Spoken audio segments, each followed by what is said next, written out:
É uma história que alguns de vocês já conhecem. Vocês vão perceber com essa palavra que vai ser compartilhada hoje, que Deus tem nos conduzido como é que eu diria?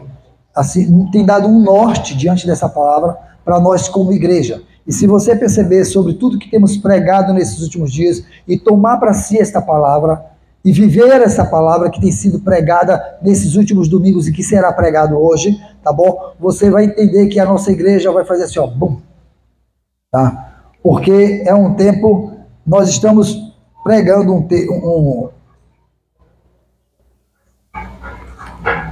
uma série de mensagens que vai culminar com uma busca por santidade. Sabe de uma coisa? Santidade é preciso na vida de todo crente. Essa semana passada, semana passada, acho que no domingo, conversando com o Anderson e com a Daniele, a gente sentava ali e o Anderson disse, pastor, só tem que deixar isso claro para a igreja. Isso o quê? De que a santidade não é uma coisa exclusiva de quem está aqui no púlpito, mas de toda a igreja. Lembra antes que a gente conversou sobre isso?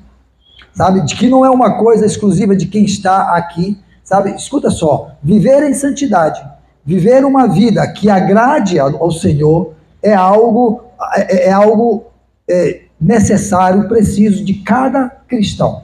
Sabe por quê? A Bíblia diz que sem essa santidade, o quê?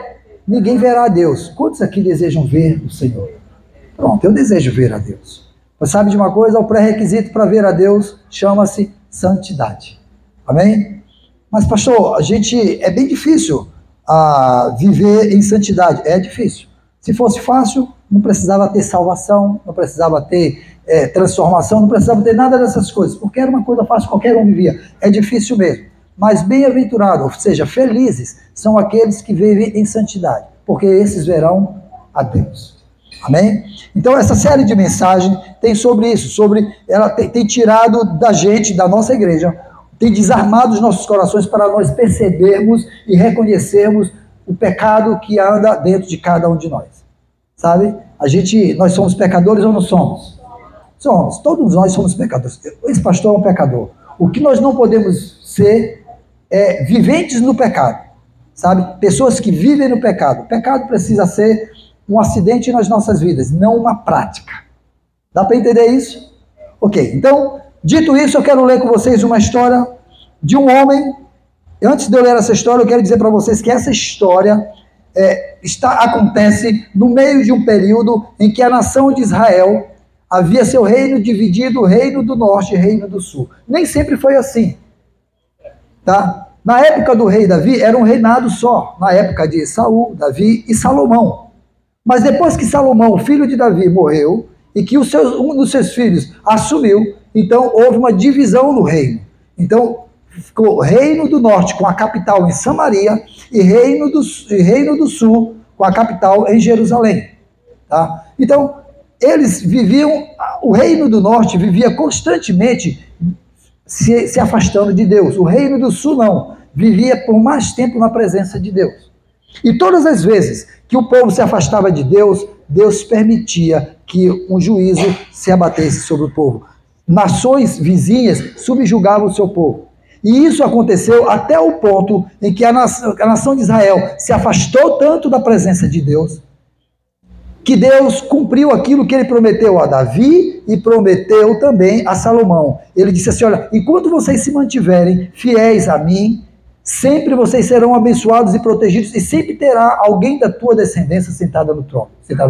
Mas no dia em que vocês se afastarem de mim, no dia que vocês se ausentarem da minha presença, então as nações vizinhas os governarão e todos dirão, cadê o Deus de vocês? E vocês passarão vergonha.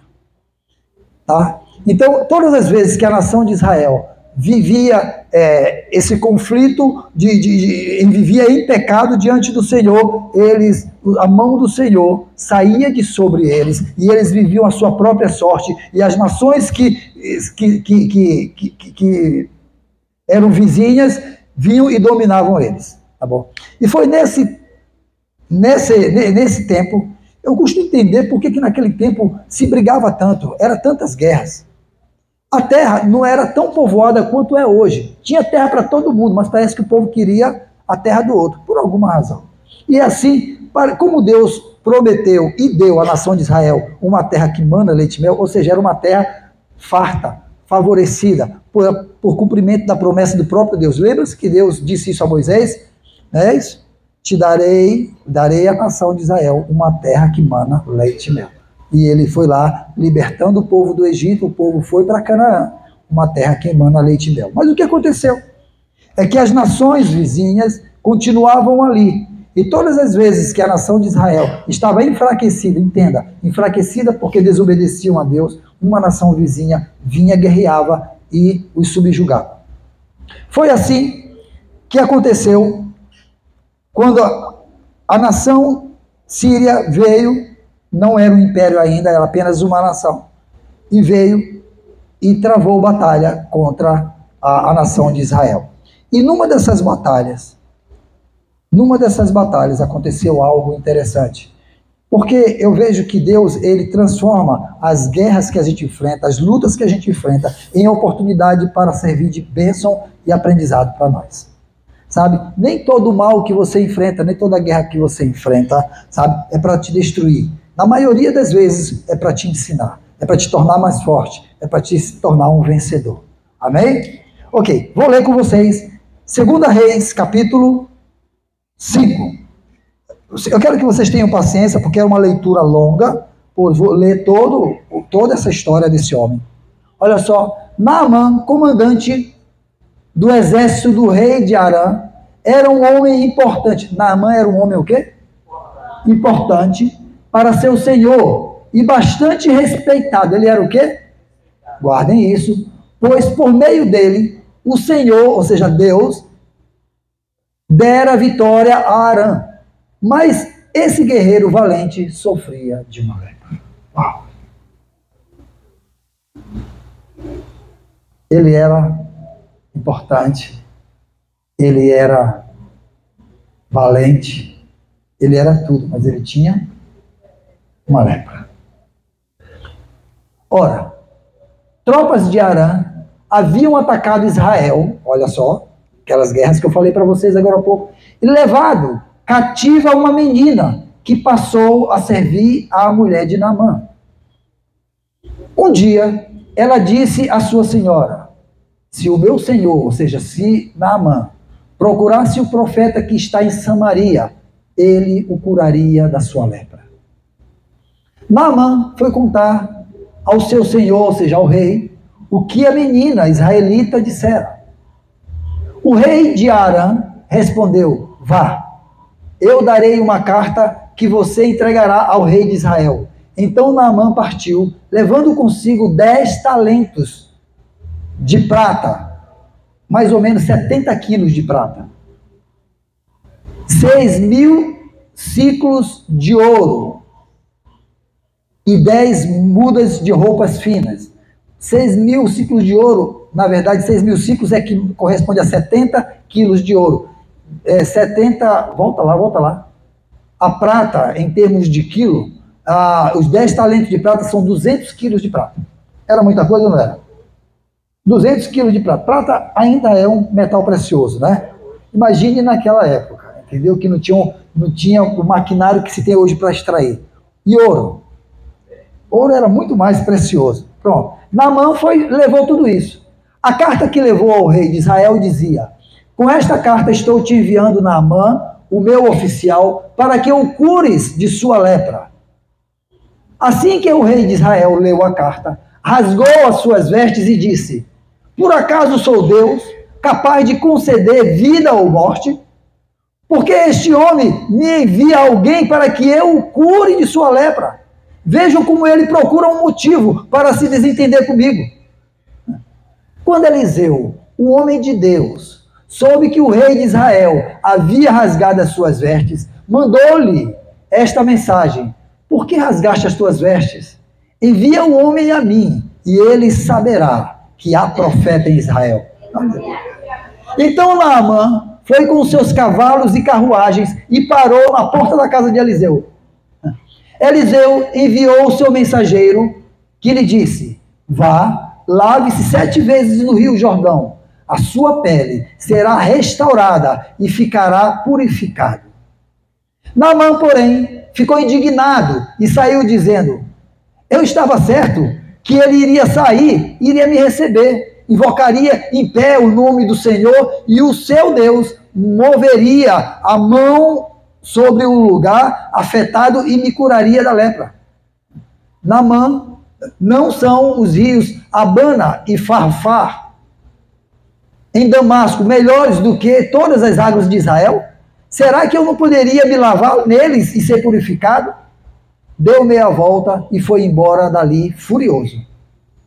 Os seus servos foram até ele e disseram: meu pai, se o profeta tivesse pedido alguma coisa difícil, o Senhor não faria? Muito mais quanto ele apenas diz: lave-se e seja purificado. Assim, ele desceu ao Jordão, mergulhou 7 vezes conforme a ordem do homem de Deus e foi purificado. A sua pele tornou-se como a de uma criança. Tem uma versão que diz assim: a sua pele tornou-se como a pele de uma menina.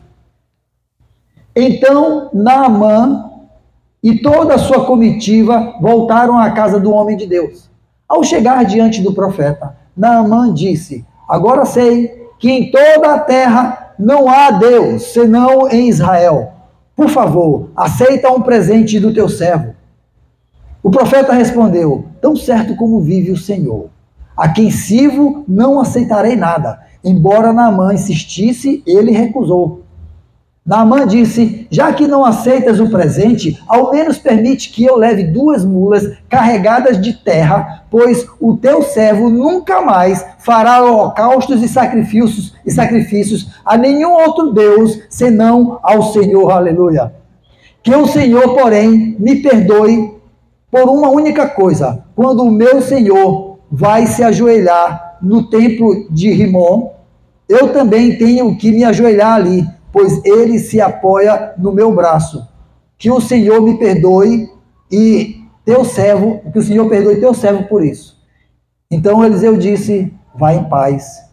Quando Naamã já estava a certa distância, Geazi, o servo de Eliseu, o homem de Deus, pensou: o meu senhor foi bom demais para com Naamã, aquele arameu, não aceitando o que ele lhe ofereceu. Tão certo como vive o Senhor, correrei atrás dele para ganhar alguma coisa. Então Geazi correu para alcançar Naamã, que vendo se aproximar, desceu da carruagem para encontrá-lo e perguntou: está tudo bem? Geazi respondeu: sim, tudo bem. O meu senhor me enviou para dizer que 2 jovens, membros de uma comunidade dos profetas, acabaram de chegar, vindo dos montes de Efraim. Por favor, dê-lhes um talento de prata e 2 mulas de roupa fina. 2 mudas de roupa fina. Claro, leve 2 talentos, respondeu Naamã. Ele insistiu com Geazi para que os aceitasse e colocou 2 talentos de prata em 2 bolsas com as 2 mudas de roupa, entregando tudo a 2 dos seus servos, os quais foram à frente de Geazi, levando as bolsas.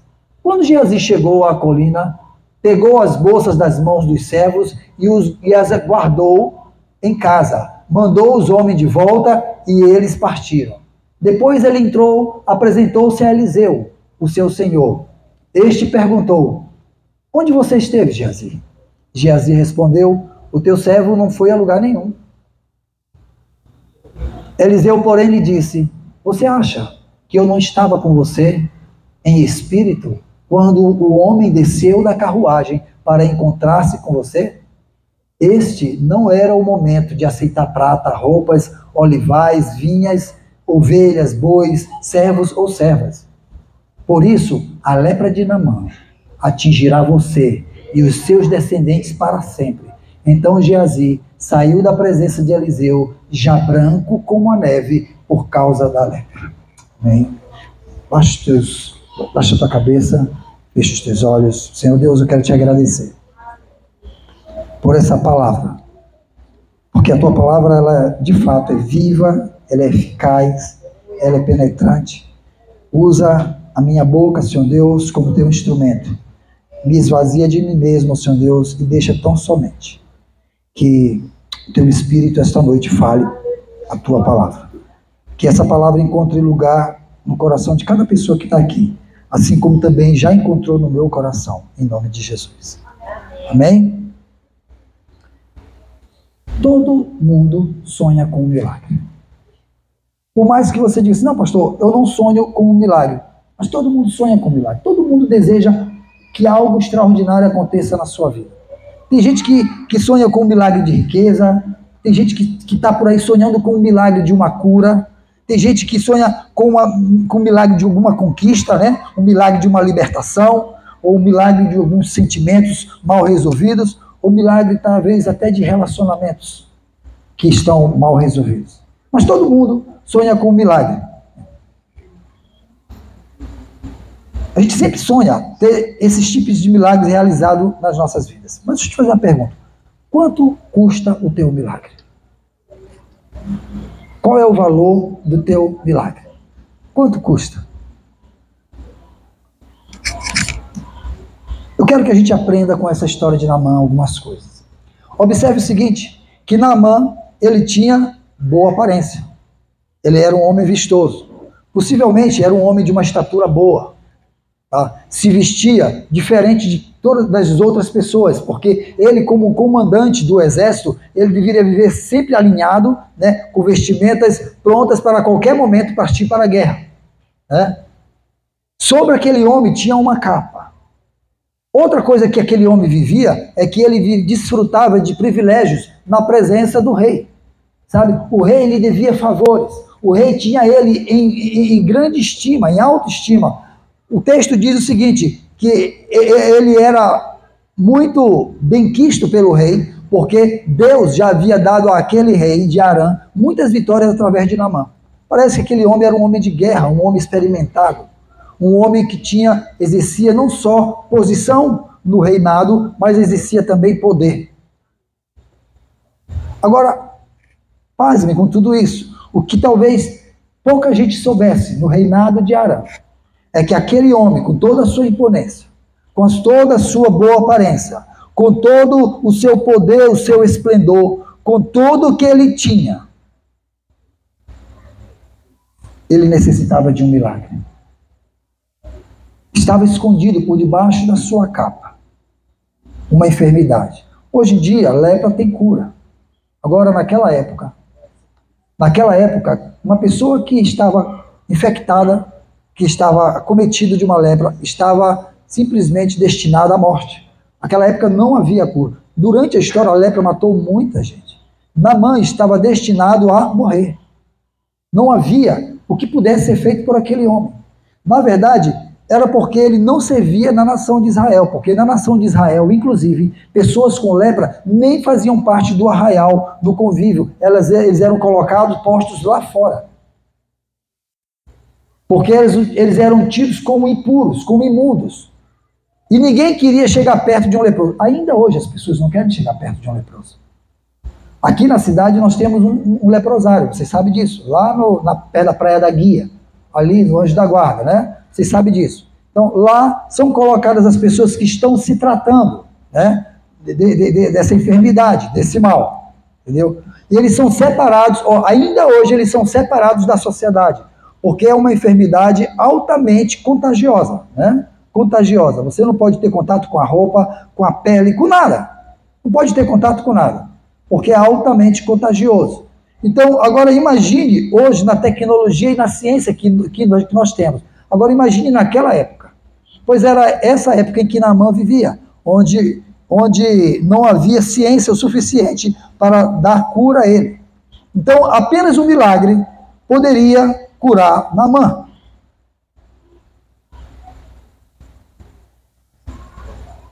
Agora, ter posição, ter prestígio na sociedade, ter boa aparência, ter poderes, ter recursos, nada disso vai garantir o teu milagre. Então, respondendo a sua pergunta, o preço do teu milagre não é o poder que você tem nessa sociedade. O preço do teu milagre não é a tua boa aparência. O preço do teu milagre não é o recurso que você tem, não é o dinheiro, não é uma conta, não é. Não é a boa lábia, não é nada disso. O preço do teu milagre vai muito além disso. E nós vamos aprender sobre isso com Naamã. Naamã, ele tinha quase tudo que uma pessoa poderia ter, né? Fama, força, poder, riqueza, posição de destaque. Ele tinha inclusive influência e tinha uma família. E quantas pessoas hoje em dia têm de tudo isso? Tem fama, tem poder, sabe? Tem riquezas, tem uma família bem ajustada, tem até exerce influência na sociedade. Mas o que faltava a Naamã? O que faltava a Naamã é justamente o que talvez falte a muita gente nos dias de hoje. Naamã, ele vestia sobre ele uma capa que escondia a sua doença. Naquela época, de uma doença incurável, que era a lepra, ele precisava esconder. Sabe de uma coisa que esse texto me ensina? É que apesar de termos e sermos às vezes quem nós somos diante da sociedade, muitos de nós carregamos sobre nós uma capa que esconde a doença real que está acometendo as nossas almas e as nossas vidas. Sabe, pode ser forte o que eu vou dizer agora, mas sabe, existem muitos leprosos entre nós. E que a gente apenas não vê a sua lepra, porque eles estão botando uma capa por cima dela. Sabe, tem muitos leprosos que tem muita gente que tem a capa escondendo a lepra do rancor, a lepra do ódio, a lepra da falta de perdão, a lepra da imoralidade sexual, a lepra da falsidade, da mentira. E tem gente que carrega lepras que causam verdadeiras abominações para as suas vidas. A lepra da fofoca, a lepra da maledicência. Tudo isso é como uma lepra que vai matar você. Lá em 2 Coríntios, o apóstolo Paulo adverte a gente a respeito dessa lepra, chamada às vezes maledicência.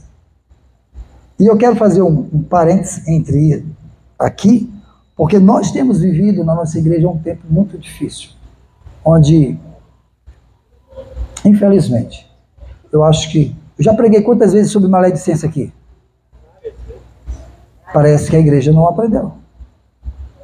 Porque nós temos sido acometidos ainda hoje com esse grande mal. E sabe de uma coisa? A maledicência, a Bíblia diz que se assemelha ao pecado da bruxaria. Você sabe o que significa maledicência? Significa denegrir o outro. Falar mal do outro. Maledicência. Sabe? É a arte de falar mal de alguém, de denegrir a imagem de alguém, de tirar alguém, de destruir, de macular a imagem de alguém. Todas as vezes que eu falo com Silvia de Lisboa, sem que Lisboa esteja presente, eu estou sendo maledicente com Lisboa. Vocês estão entendendo? O apóstolo, a Bíblia nos diz o seguinte, olha, lá em Provérbios, 6 coisas diz Deus, 6 coisas eu odeio, né? A 7ª eu abomino. Aí ele fala assim, ó, os pés ligeiros que se apressam para fazer o mal.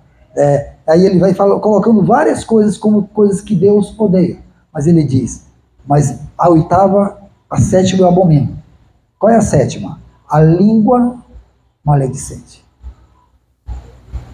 Sabe, a maledicência é e eu estou abrindo um parênteses, porque é importante a gente, mais uma vez, falar sobre isso. A maledicência é um mal que causa destruição, não só para a pessoa que está sendo maledicente, porque ele está condenado à morte por causa da maledicência, a menos que ele se arrependa. Mas destrói uma igreja, destrói uma família, destrói a vida do outro, destrói uma empresa, destrói uma sociedade. Tá? Então, tome cuidado quando você for falar de alguém. Sempre que for falar de alguém, considere sempre primeiro o seguinte, olha, eu primeiro tenho que me dirigir a essa pessoa. Fale direto à pessoa. É assim que a Bíblia ensina, se teu irmão pecar contra ti, vai ter com ele em secreto. E se ele te ouvir, ganhaste o teu irmão e encobriste uma multidão de pecado. Pronto. Acabou bem ali. Bem? Bom, o que é preciso, então, pastor, que aconteça para que o tão desejado milagre que a gente espera nas nossas vidas aconteça? Primeiro, pare de fingir que está tudo bem. Tem gente que vive uma vida fingida. Tá? A gente pergunta, já se tornou uma espécie de jargão para as pessoas chegar perto. E aí, tudo bem? Não é assim? Sempre que você chega perto de alguém, você olha e pergunta, e aí, tá tudo bem? Mas eu pergunto, você está interessado em realmente saber como a pessoa está? Ou apenas por um hábito você pergunta, e aí, tá tudo bem?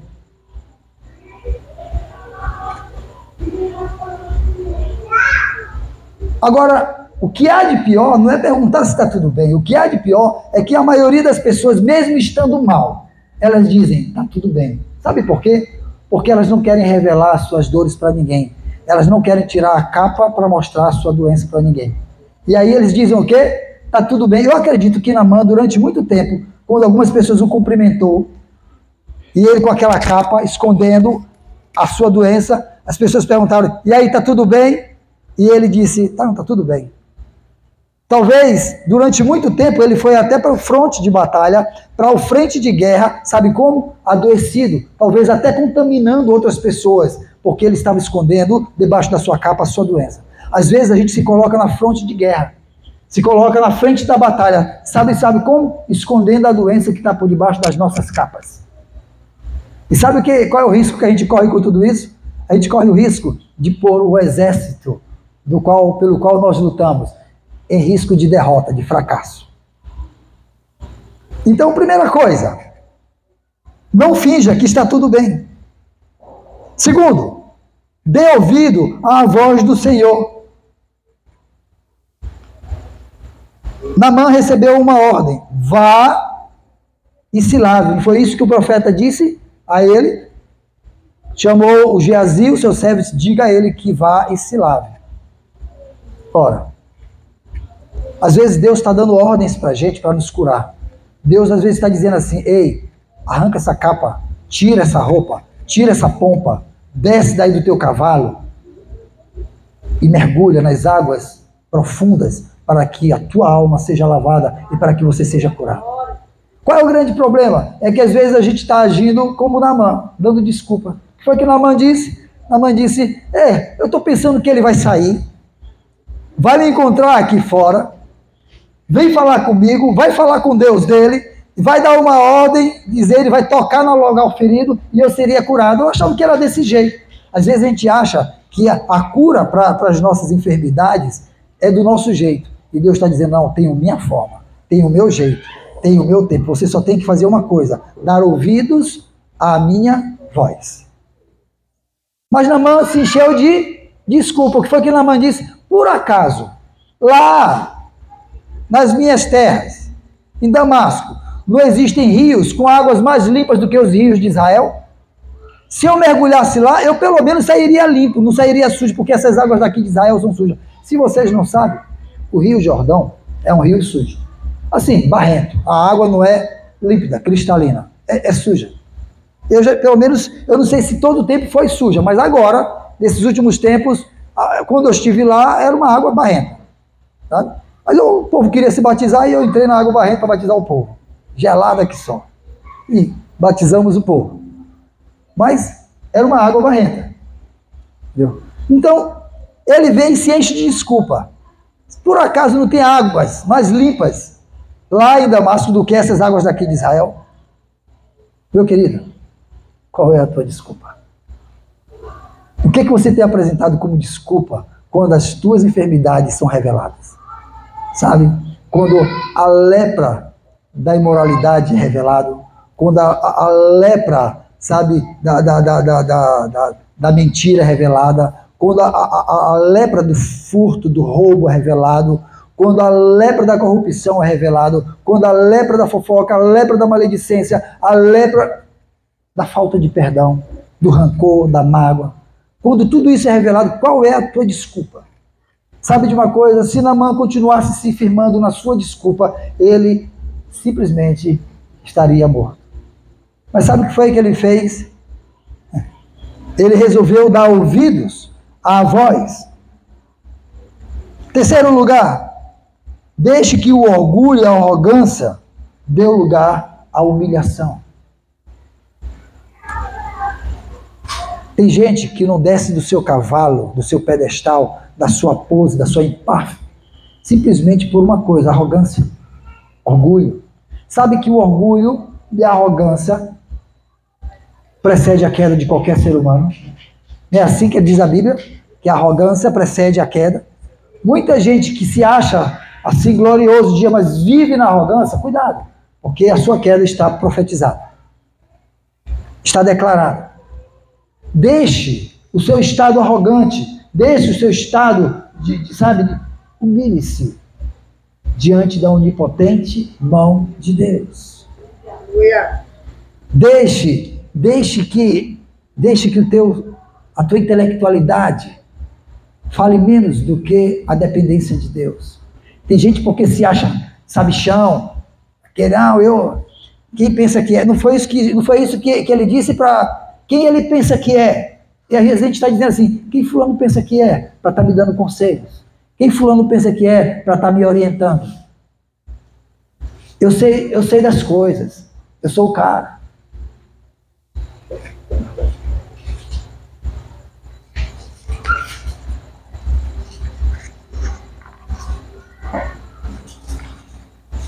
Três coisas precisam acontecer. Primeira, pare de fingir que tudo está bem. Segunda coisa, devemos dar ouvido à voz do Senhor, sabe? Deus está dizendo, ei, é hora de você se lavar. Dê ouvido à voz do Senhor. Terceiro, não deixe que o orgulho e a arrogância te domine. Dê lugar à humilhação diante de Deus. Bom, mas qual é o ponto forte? E qual é a pessoa, na minha visão, qual é a principal pessoa dessa história aí? Tirando Deus que fez o milagre, quem é a principal pessoa dessa história? Quem foi? A serva. Ela foi a principal pessoa dessa história. Olha só, o texto está dizendo que numa guerra atrás, aquela menina foi levada como escrava. Ela tinha todos os motivos. Ela tinha todos os motivos para simplesmente condenar o seu algoz.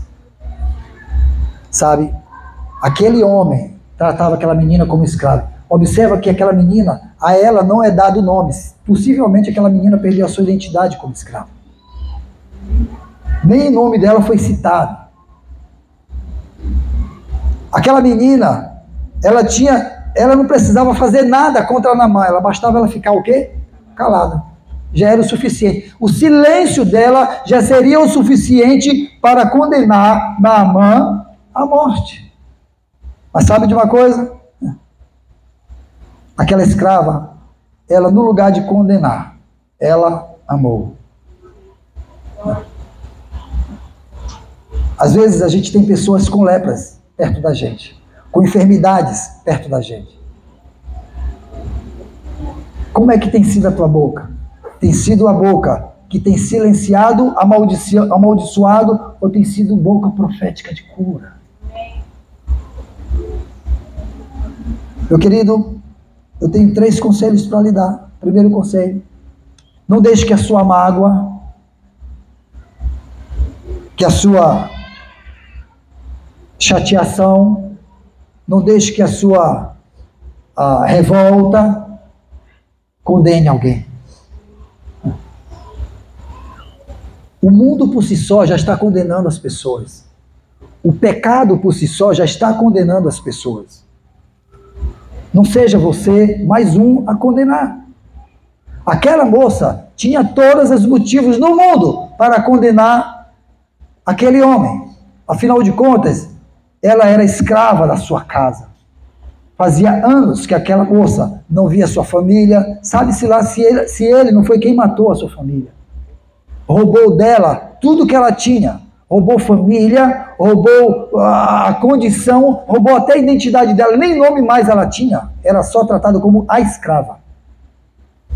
Mas diante da oportunidade que aquela moça teve, ela não deixou que a mágoa, que a raiva, que o ódio, que a revolta, que a decepção, que não, nenhuma dessas coisas dominasse ela. Ela simplesmente amou. E o que a Bíblia nos ensina? Amai os vossos amigos, as pessoas que te fazem bem. É assim? Não. A Bíblia diz assim: amai os vossos inimigos. A Bíblia diz também assim: se tu fizeres algo de bom a quem te faz bem, que bem demais você faz.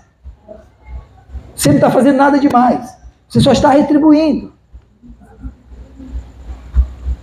Segundo conselho: quando você vê que existe em alguém uma doença, uma maldição,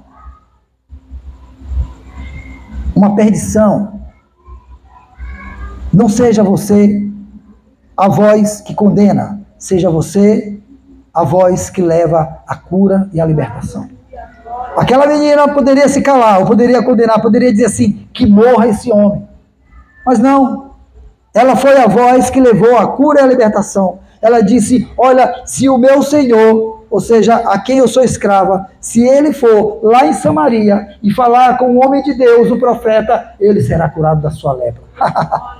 Olha só o perigo e o risco que aquela moça corria. Ela era uma escrava, ela fez uma declaração, ela pela fé, entenda, aquele homem já tinha sido curado? Não, ela já disse: se ele for, ela será curado, ele será curado. Ela tomou uma atitude de fé, ela foi boca de fato profética. Ela simplesmente tomou uma atitude de fé e disse assim: se ele for lá, ele vai ser curado. O que vocês acham que aconteceria com essa moça se esse homem fosse até Eliseu e voltasse de lá leproso? Imagine a revolta daquele homem. Ela simplesmente, ela estava condenada à morte.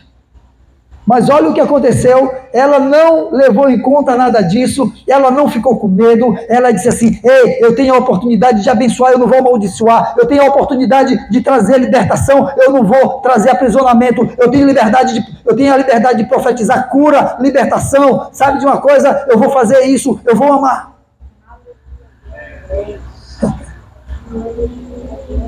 Terceiro conselho: não deixe que a tua crença ou a tua religiosidade condene quem necessita de cura e de salvação. Às vezes, meu querido, não é nem o que você é convicto, às vezes é a sua religiosidade que está condenando as pessoas. Só isso. Ei, a Bíblia condena, não precisa que você condene também. A palavra de Deus já faça isso. Deixa que a palavra, se eu não crer que a palavra de Deus é o suficiente para transformar, sabe de uma coisa? Eu vou sair desse evangelho. Sabe por quê? Porque foi por essa palavra que o Espírito Santo um dia transformou esse homem bem aqui. E é por essa palavra que você, que está hoje aqui sentado, é transformado de dia em dia. Dia após dia. Você precisa crer que as promessas dessa palavra, o que é dito nessa palavra, tem poder o suficiente para transformar a vida de pessoas. Aqui na minha mão está o livro mais vendido no mundo e mais lido no mundo. Nenhum outro livro é mais lido do que este livro e é mais vendido do que este livro. Deixa eu te falar uma outra coisa. Esse livro, ele é vivo. Sabe, ele não é um livro de uma época, mas ele é o livro de todas as épocas. Ele é o livro do passado, ele é o livro do teu presente, ele é o livro do teu futuro. Você sabe de uma coisa? A Bíblia, ela é mais atual do que o jornal de amanhã. Você sabe a notícia que ainda vai sair amanhã? A Bíblia já está atualizada sobre ela. Como? Eu te pergunto, como eu posso acreditar que esse livro, que é tido como a palavra de Deus, que é a palavra de Deus, não seja capaz de transformar? Ou eu vou achar que sou eu, com os meus argumentos, com os meus achismos, ou então com as minhas religiosidades que vão causar transformação? Não vou. Não vou. Quem causa transformação é a palavra de Deus. Quem te convence do bem e do mal é o Espírito Santo. Por onde? Pela palavra. O que eu tenho que fazer? Pregar e viver, porque se só pregar e não viver, não vai adiantar de nada. Então, não deixe que a tua religiosidade ou a tua crença condene aqueles que necessitam de cura. Eles já estão precisando de cura. Se estão ninguém que precisa de cura é alguém são. Quem precisa de cura é quem está enfermo. Então, por si só, ele já tem uma enfermidade para lutar contra ela, seja ela qual for. Então, que a tua boca seja a boca que leve a cura. Amém? Olha só, meus queridos. Deus está me trazendo essas palavras nesses últimos 3 domingos. Desde que eu estive viajando, Deus me trouxe uma série de mensagens e essa faz parte da série de mensagens que Ele me trouxe. Isso já faz dias. E eu só estou pondo em dias tudo que Deus trouxe ao meu coração. Normalmente eu escrevo páginas e páginas quando eu venho pregar. A pastora até reclama, né? Para que tu escreve tanto? Mas ultimamente eu tenho lido a palavra e tenho escrito assim 2, 3 tópicos, 4, porque eu quero que de fato seja o Espírito Santo de Deus que fale. Eu não quero que sejam as minhas palavras, porque Ele já está ministrando ao meu coração. Agora eu não quero que você saia daqui sem responder para você mesmo algumas perguntas. Nessa história, nós temos alguns personagens. Nós temos um homem que tinha uma enfermidade e que precisava de cura. Nessa história, nós tínhamos uma menina que era escrava e que profetizou cura, que deu a oportunidade de cura para esse homem que estava enfermo. Nós tínhamos um homem de Deus que deu a ordem, que trouxe, sabe, que com a sua revelação, trouxe para aquele homem, trouxe à existência a sua cura. A gente tem um rapaz que acha que todos os milagres têm um preço monetário e que por isso sempre deve ser cobrado alguma coisa. Sabe, eu ando meio... Deixa eu ver qual é o termo que eu usaria. Eu não vou dizer chateado, mas eu ando meio assim, escabreado. Talvez seja isso o termo. Com essa... Durante muito tempo, esses últimos tempos, a gente tem falado de profetas, de pessoas que têm dons de revelação e vários dons. E tudo isso eu acho que é muito legítimo, porque é o Espírito Santo que confia esses dons a essas pessoas. Você tem um dom confiado pelo Espírito Santo, esse pastor aqui tem um dom, pessoas têm dons de profecia, dons da palavra, dons de serem mestre, dons de revelação, dons de cura, e aí por aí vai. O que está me deixando meio desconfiado de tudo isso? É porque as pessoas estão pondo preço naquilo que não lhes pertence. Sabe? E o que é pior é que as pessoas estão pagando para receber aquilo que é de graça. Sabe? Eu vou porque ali tem um profeta que vai me trazer uma revelação e eu vou pagar por isso. Eu vou pagar uma grande oferta, eu vou pagar, sabe?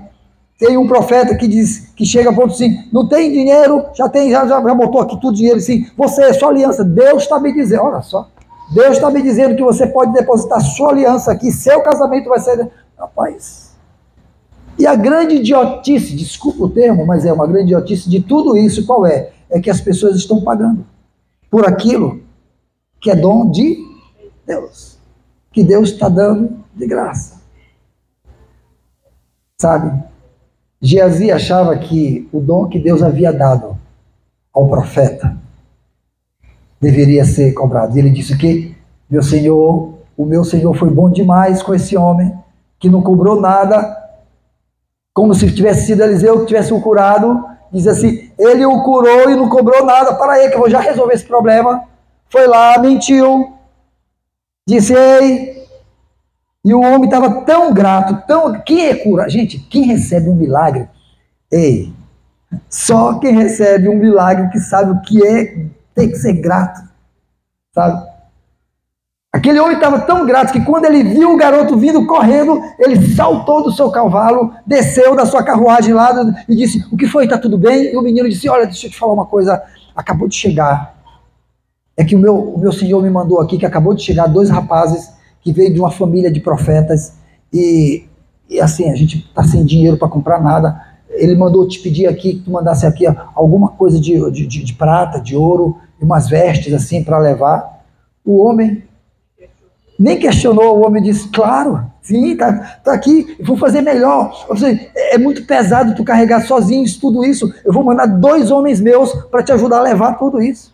E ele pegou e levou tudo, e quando levou, antes de chegar na presença do homem de Deus, o que é que ele faz? Ele vai na sua casa, deixa guardado, deixa escondido, como se o que está oculto não fosse revelado. Sabe de uma coisa? Em espírito, o profeta de Deus já estava com ele e disse para ele, sabe, eu acho sempre isso muito fantástico, porque Deus, ele sempre nos dá a oportunidade da gente confessar. O que foi que ele perguntou ao menino? Ei, o que tu anda fazendo? E o menino disse o quê? Não, tá tudo bem, eu não estou fazendo nada, eu estava em casa. Ele, o profeta, já sabendo de tudo, perguntou, mas dando a oportunidade de confessar. Deus está te dando a oportunidade de admitir qual é o teu erro. Qual é o teu fracasso, qual é a tua dificuldade. Deus sempre vai te dar uma oportunidade. Agora, se você negar-se a admitir qual é o teu pecado, qual é o teu erro, qual é a tua limitação, deixa eu te falar uma coisa. Você está condenado pelo teu pecado à tua própria morte, a morte espiritual. Foi o que aconteceu com aquele garoto. Ele mentiu, e quando tudo foi revelado, o profeta disse, rapaz, deixa eu te falar uma coisa, tu achavas que eu não estavas contigo em espírito, e que eu vi quando o homem soltou do cavalo e te deu tantos em dinheiro e em roupa?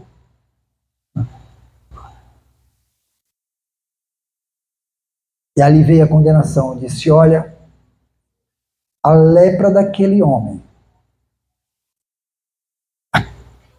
o mal daquele homem, vai ser lançado sobre ti e toda a tua descendência. Mas olha que coisa interessante nessa história toda. Enquanto ele, o garoto, o menino, por mentir, por fazer o que não era agradável a Deus, recebeu daquele de Naamã a sua lepra, aquela menina que foi boca profética. A Bíblia diz que Naamã, a pele dele ficou com uma pele de menina, ou seja, a unção que estava sobre ela foi para ele. Sabe por quê? Porque ela amou. Mas se você quer fazer algo de bom por alguém que está adoecido, ame. Sabe o que vai acontecer? A unção que está sobre você. Se aquela pessoa admitir a sua doença e ouvir a voz de Deus, vai cair sobre aquela pessoa e ela poderá ser curada. Amém? Eu não quero fazer apelo hoje. Eu estou vendo que vocês estão bastante em silêncio. Eu só quero fazer uma pergunta para vocês. Deu para entender tudo o que foi dito hoje? A palavra foi clara? Então a gente vai sair daqui. Nós não vamos cantar nada. A gente não vai... Eu quero que vocês saiam pensando no que foi dito aqui. Quem é você nessa história? Você é a boca que leva a cura e a libertação? Ou você é a boca que vende a cura e por isso vai receber a morte? Você é a boca profética? Você é aquele que está enfermo, que precisa revelar qual é a tua enfermidade? Deus está te fazendo essas perguntas hoje. Talvez se eu perguntasse, pedisse para todo mundo levantar a mão, todo mundo queria ser a menina ou queria ser o profeta. Mas o que Deus me mostra é que existem muitos leprosos aqui, debaixo de capas, e que precisam de cura. É isso que está acontecendo.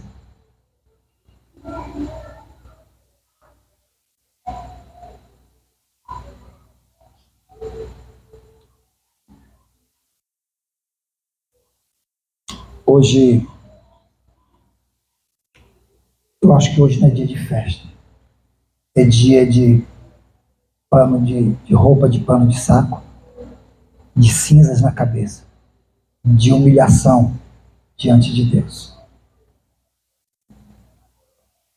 Essa igreja tem uma palavra profética sobre ela, de que muitos entrarão por aquele portão e serão aqui dentro curados. Não impeça as pessoas de entrarem e de serem curadas. Seja você um agente de cura, um facilitador dessa cura. As pessoas que entram por ali, que não têm Cristo no coração, elas por si só já são condenadas. Não precisa que você as condene mais ainda. Precisa não. Se nós entendermos isso como igreja, aqui será a maior agência de cura desta cidade. A maior agência de cura dessa cidade. Essa igreja bem aqui, quando se permite, quando se deixa, ela sabe ser agente de cura. Esse pastor foi curado aqui dentro. Muitos de vocês foram curados aqui dentro. Não é hora de serem facilitadores para curar outras pessoas?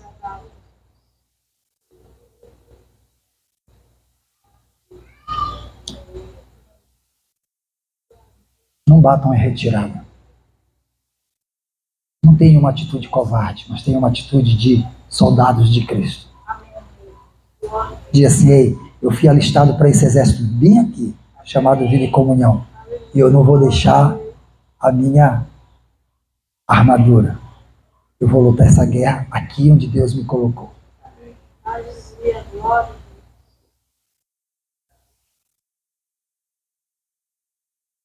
Vamos ficar de pé.